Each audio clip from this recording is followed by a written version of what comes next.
tsaka hindi po namin alam kasi yung pader... Wala bang pangalan dun sa labas? Wala po. Mataas po yung pader. But I'm sure si Barangay Kapitan, alam ho niya yan. Hindi po siguro. Hindi ko lang po sure. Kasi... So may tumayong warehouse doon sa barangay na yun, hindi alam ng municipality at hindi rin alam ng barangay? Actually po, tinignan ko yung yung location at saka yung area ng parang wala pa kaming reclassification ordinance.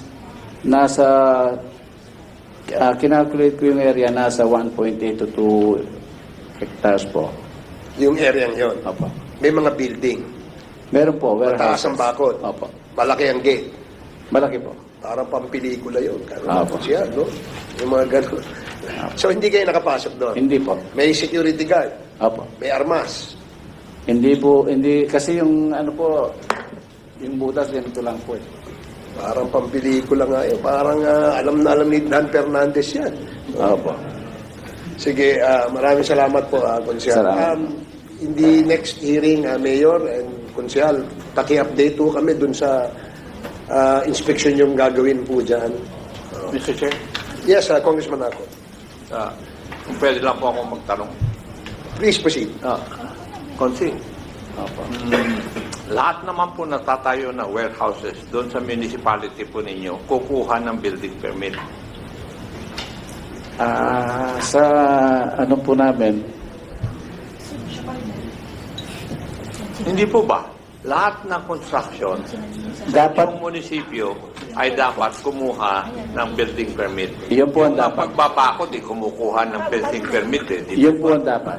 Oh, yun ang dapat. Opo. Ibig bang sabihin, hindi nyo ginawa yun? Hindi po, meron pong mga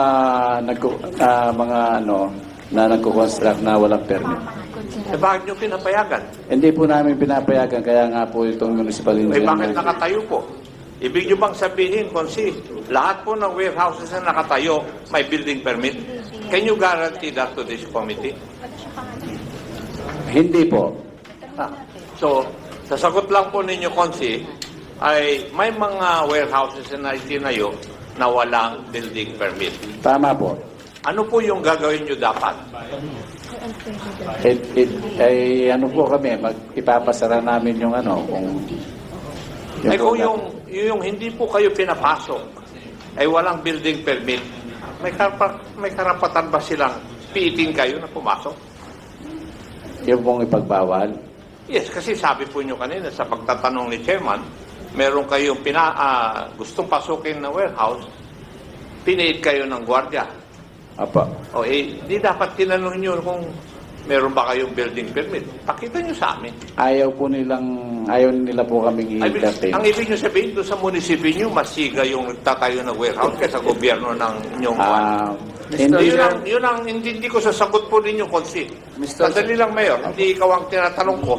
Apo. Kasi ang pagtatanong ko, nagmumula sa sagot niya sa chairman. Tama po. Di po ba?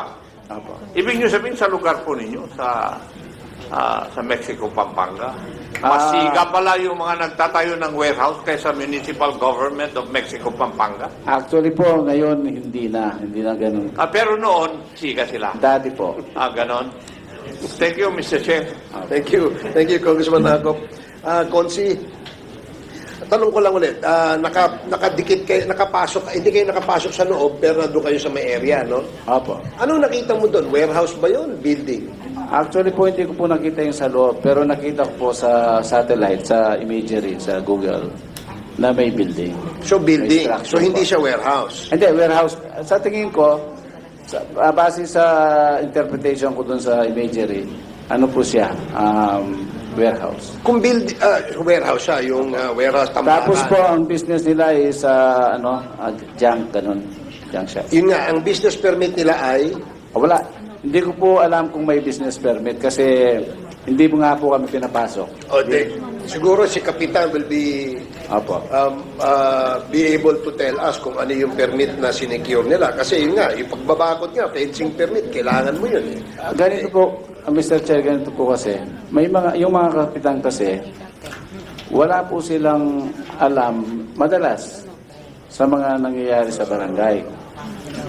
So, yun po ang madalas. Ngayon, iniwawasto po namin yon, yung ganong proseso. Binibigyan namin sila ng power, sinasabi nila namin sa kanila yung power para mag-check doon sa mga nagpapakonstruct kung may mga permit o hindi. Na bago magkaroon ng building permit sa munisipyo, dapat meron munang construction permit sa kanila. Yeah, tsaka nakaspecify sa building permit kung ano yung gagawin di ba? Kasi kung ito ay building, parang yung nangyari sa Banban, Tarlac, at parang call center yung dating, it must be something else, no? We're not concluding, but speculating lang naman tayo. Kaya napaka-importanting ma-inspection. At sana sa susunod na hearing, mabigyan nyo kami ng impormasyon tungkol sa. Yung Infinity 8 yon pala, kay Kapitan pala yon. Yung sa inyo, hindi mo alam yung pangalan, ano? Hindi ko po alam. Okay. Yung kay Infinity 8, Kapitan, sa loob, di ba, nakakapasok kayo, sabi niya, ano yan, building? Meron po siyang building residential, then meron din po siyang warehouse, Mr. Chair. Anong building residential? Bahay? Bahay po. Tapos, pera pa yung mga warehouse po, Mr. Chair. Gano'n po kalaki, more or less, yung lote, Nasa 10,000 square meters po yun. So, 1 hectare. 100,000 mahigit hectares po. Bali, 100,000 hectares? Kasi 10 hectares po. Sorry, Mr. Chair. 100,000 square meters. Yes, Mr. Chair. Okay. Ilan ho ang building sa loob? Yung building po, 3. 3 yung building sa loob. Ilang palapag po yung building? I think nasa 5 po. So, bawat isang building may 5 palapag. Yes, Your Honor. Maraming anong nasa business permit nila? Yung Infinity 8, parang junk shop po yun eh. Ang gandang junk shop niyan. May 5 palapag na junk shop. 3 building pa. Sigurado kayo, Kap? Yes, Your Honor. Na junk shop ang negosyo niyan? Opo, Mr. Chair. So, ano yan, so, Mayor, siguro, baka, are you aware of the business permit na sinecure nung Infinity 8? Sir, ganit po yun. Kung i-allowed niyo po ako, magkukwento lang po. Nung po nga maupo ako bilang nag-assume ako sa office noong August 29, isa po sa mga tiningnan ko yung lugar na yan. At doon po ako nag-create ng task force dyan sa mga warehouses o bodega. Nung pumasok po kami dyan, tiningnan ko yung mga business permits niya na wala naman po. Walang existing na permits. At ang sabi ko sa treasurer ko, pag magbayad ngayong 2024, nag-monitor po ako dyan. Ang nangyari po, hindi nag-report sa akin yung treasurer. Ang ginawa ko, last week, pinakalkal ko po yung mga business permits niya. At nagbayad lang po siya ng application na 5,000. Which is nung 2023 po, 4,900 lang yung binayad niya. Wala po talaga silang mga business permits. Sabi ko, kahit yung mga business permits and building permits, wala po.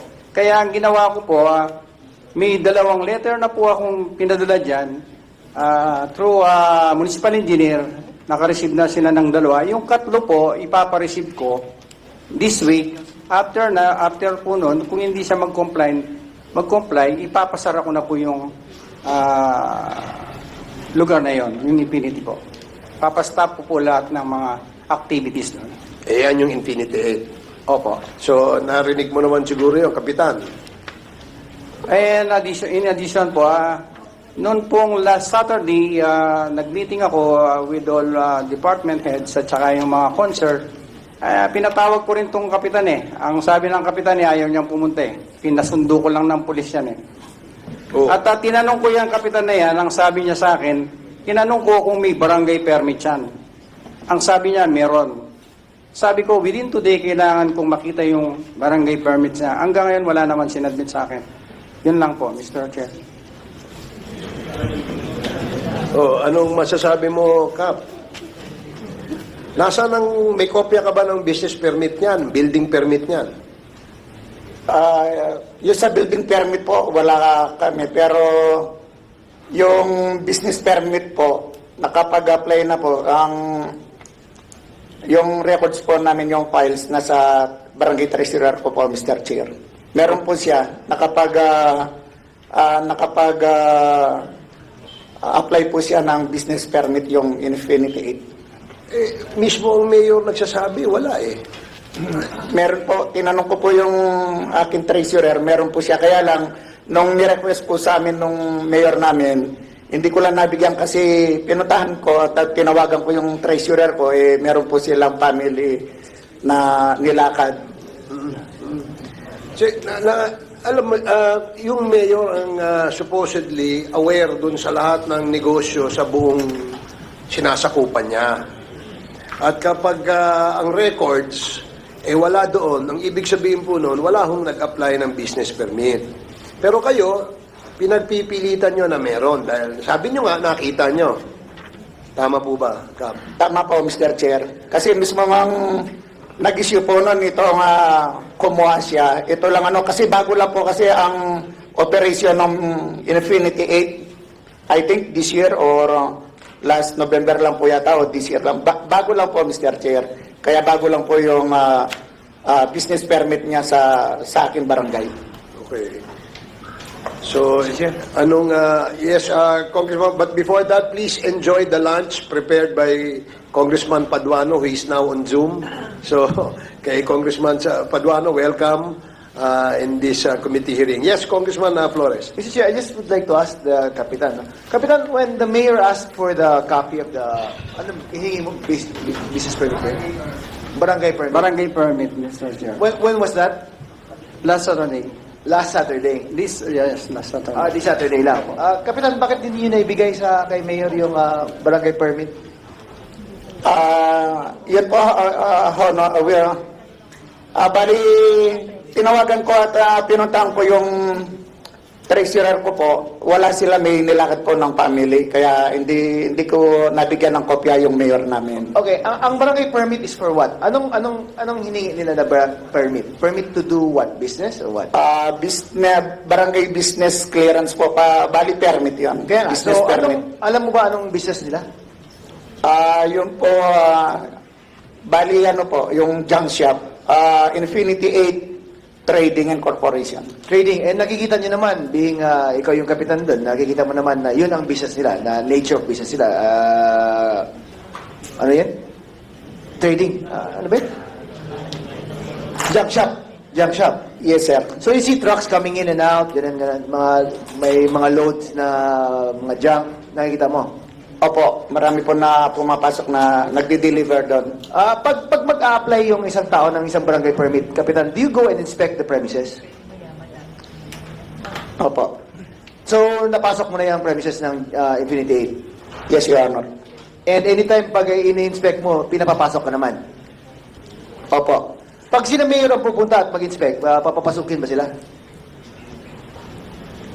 Pinapasok naman po, Your Honor. Pinapasok kami, kasama po kami, barangay official, mga barangay official at sila mayor po. Okay. Now, na-mention mo na nagbayad na ng application fee for the business permit, correct? Tama po. Yes, Your Honor. So, when was the payment or the application made? Sa barangay ko po, hanggang doon lang po yung alam ko. Pero yung pag-apply po nila na nakakuha ng application, sa munisipyo na po yun, hindi ko na po sakop yun. Okay. Now, Mr. Mayor, after the application was made, ano ba dapat ang obligasyon ng munisipyo to ensure na nakompleto yung requirements for the business permit? Actually po, pending pa yung yung business permit niya. Hindi ko pinarelease dahil may mga kulang po sa mga requirements niya. Ano po yung kulang na requirements? Marami po. Marami. Wala pa siya maipakita mga requirements. So kung ganun nga, na hindi niya pinrocess yung application niya, bakit hindi mo pinasara? Wala pa lang business permit yun. Binigyan ko po siyang pagkakataon para may kompleto yung mga dokumento niya. Kaya po itong huli, pinacheck ko sa municipal engineer, pinamomonitor ko yung mga building na kinoconstruct sa kasalukuyan. Wala pa rin maipakita, kaya po ang But ginawa. Mayor, it's already June. When should a business permit be secured ba? January po. January. Ba't umabot ng half a year pa, hindi pa na-complete yung requirements at pinabayaan nyo rin mag-operate si Infinity 8? Actually po, nakamonitor po ako. Kaso lang, nabigyan ko po siya ng pagkakataon para i-comply lahat ng mga requirements. So, ngayon po, naghintay ako halos ng 6 na buwan. Wala pa ring response o pinapakitang mga permits, requirements. Kaya napilitan po akong sulatan siya. Just a side note, Mayor, I think you should go over your yung steps that you should be taking after the application is made. Kasi dapat hindi aabutan ng half a year na wala pang permit, nagko-continue yung businesses ng mga tao. It's precisely why yung establishments like this go unnoticed. Kaya gusto natin na from the barangay level and the municipal level, alam na ng mayor kung anong nangyayari in his town. Diba? And by knowing that they are properly given the authority or the permits to operate, that's the only businesses that can operate. Para next time po, pag may nangyari sa situation na to, alam natin na anong nature ng business niya, was he given the permit, and if he has no permit, then he has no business doing any business in your town. For that po, I'm sorry po sa naging lapses ko. Pero sa mga darating na araw po, siguro pag hindi pa nakapag-comply, ipapasara ko na po yung... Thank you, Mr. Mayor. Salamat po. Mr. Chair, Yes, Congressman Arbo. may I ask some questions from the barangay captain concerned. Kapitan, kayo po nagsabi na meron pong business permit, yung pong junk shop na yan. Yes, Mr. Chair. Paano nyo po alam na meron siyang business permit samantalang sinasabi ng mayor ng munisipyo na yon ay wala? Sa barangay ko po yun, Mr. Chair, kasi... Teka, hindi mo ako sinasagot eh. Sagutin mo muna yung tanong ko bago ako magtatanong ulit. Ang trabaho mo ngayon dito ay sumagot po sa aking katanungan. So, paano mo nalaman na may business permit yung junk shop na yun, samantalang ang sinasabi ng iyong mayor ay wala pong business permit? Una po nag-apply siya, sa barangay ko lang po, Mr. Chair, sa barangay, nag-apply siya ng business permit. Nag-apply siya ng business permit? Yes, Mr. Chair. Meron bang jurisdiction ang barangay na mag-issue ng business permit? Barangay business permit po yan. Kumuha siya po sa aking barangay treasurer, Your Honor. Would you agree with that, Mr. Mayor? Barangay business clearance po. Barangay business permit. So po. So, Kapitan, kung nag-issue ka ng business permit sa junk shop na yon, pwede na ba siyang mag-operate sa pagkaalam mo? Hindi po, Mr. Chair. Hindi. Bakit? Kasi po yung sa business permit, sa munisipyo wala pa po. Kaya nga. So, alam mo pala na hindi pwedeng mag-operate yung junk shop na yon na wala ng business permit na i-issue ng munisipyo. Yes, Mr. Chair. Pero bakit mo pinababayaan na mag-operate? Nasa jurisdiction mo yung junk shop na yon.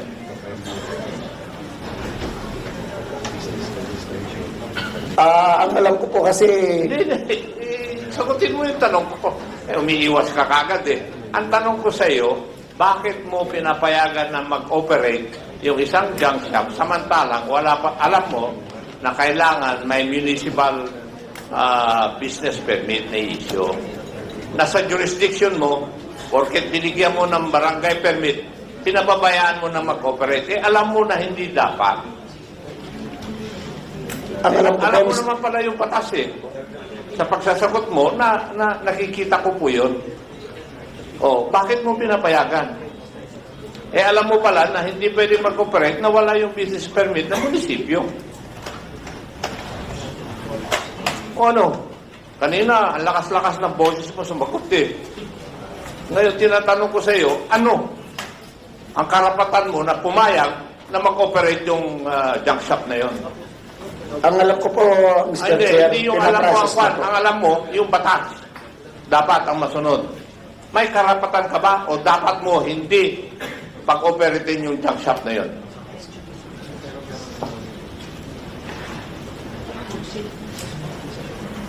Kasi lumalapag ka na to sa iyong jurisdiction eh. Kapitan. Eh alam mo pala na kailangan yung municipal business permit. Eh pero pinapayagan mo. Hindi po ba may problema ka na doon?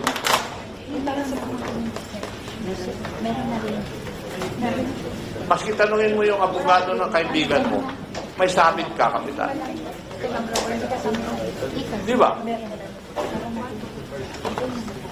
Maraming salamat, Mr. Chairman. Gusto ko lang ipaalam sa Kapitan na medyo may diferensya yung kanyang ginagawa. Thank you, Congressman Ako. Yes, Congressman. Medyo ngayon wala naintindihan yung issue. Hindi ko siya masyado naintindihan kanina. So, Kapitan, kailan nagsimula yung construction dun? Kaninong panahon? Sinong mayor? Si Mayor ba? Mayor Gonzales? Or kay Mayor Tumang yung nagsimula? Mayor Tumang po. Kay Mayor Tumang nagsimula. Okay, so gaano kalaki yung junk shop mo? Bali, ano po yun eh. May higit 100,000 square meters po yung nasa takupan. Natanong na kanina yun, parang nadinig yun kanina. So, 100, 10 hectares. Almost 10 hectares po. Yun. At junk shop lang yun? Ang galing Ayos junk shop. 10 hectares At tapos, sino may-ari nun? Mr. Alex Goong po. Ayun. At least okay. At sabi mo, Mayor, hindi ka nakakapasok doon? Noong una po, nakapasok po hanggang dun sa office na. Ngayon, when was the last time that you entered the Yesterday premises? po, nagkaroon ng joint ocular inspection sa provincial government at saka yung municipality po. Napasok na po. Napasok po namin yung mga luxury building. Junk shop yun May mga luxury building po. At Ano naman po ng luxury buildings? parang 5-star hotel po. 5-star hotel. Kapitan, totoo ba yung sinasabi ni Mayor? Meron. May mga luxury building? Totoo ba yan? Yes or no? Yes or no? You're under oath, Nag-oath ka ba? Yes po. Sa Yepe. Gandahan mong sagot. Gandahan mong sagot. May mga luxury buildings sa tulad ng sinasabi ni Mayor. Pag sinagot mo hindi, si Mayor ang nagsisinungaling, siya ang pa-contempt namin. Kapag ikaw nagsinungaling, ikaw naman pa-contempt namin. So may mga luxury buildings ba doon? Wala po. Wala. So nagsisinungaling si Mayor. Bali, ano po, hindi na kung nasabi po ni Mayor namin na luxury. Ano po, residential, although hanggang 5 floor po kasi yung Akala ko junk shop yun. Apa. Oh. So kanina junk shop, ngayon luxury, parang 5th floor, ganyan. So ang junk shop mo, floor by floor. Ano mga dinadala mo sa junk shop mo? Ano po yung mga kalakal yung nakikita kong dinideliver po? So lahat ng floors na yun, doon mo nilalagay yung mga, yung mga kalakal. Ano po, pero po doon sa building na residential niya, Pero may building doon at doon mo nilalagay yung mga nakukuha mo kalakal. hindi po, bali sa warehouse po, bali nandito yung building tapos yung mga warehouse nasa loob din po ng compound. Pero may mga building sa pinagawa si Mayor Tumang doon. Di ba? Yes or no? Yung may-ari po ng siya po yung nagpagawa. Yung may-ari ng business doon, Mr. Alex Goong. If I may, Oh yes, Mr. Chair. Kapitan, si Mr. Goong ba ay Pilipino? Filipino-Chinese po. Filipino-Chinese. Hindi Chinese-Chinese. Yun po ang alam ko, Your Honor. Marunong mag-Tagalog? Marunong po, Mr. Chair. Magaling mag-Tagalog? Medyo may konting pagkabalit. Pero nakakadiretso po siyang mag-Tagalog, Mr. Chair. Saang farm lumaki? Si Mr. Guo. Yeah, pero ito, let this be a warning to you, Kapitan, ha? Hindi kami rito. Ginagawa lang natin light yung discussion natin kasi ayaw naman nating magkaroon ng tension. Pero ito, paalala lang sa iyo. Sa pagtatanong ng mga kasamahan dito, meron kaming video ipapakita sa iyo. Sabihin mo sa akin kung junk shop yan o hindi. Ha? Nasa yung video. Can you show that video? Paninindigan mo na junk shop ito. Nang negosyo ni Alex Goong ay isang junk shop. Yes, Your Honor. Nakikita ko po kasi mga dumarating na mga dinideliver na kalakal. Anong dinideliver na kalakal doon? Mga plastic bottle, cartons, mga... Nakikita mo, ha? Ayan, tinan mo nga sa akin, sabihin mo nga sa akin kung ito ay junk shop.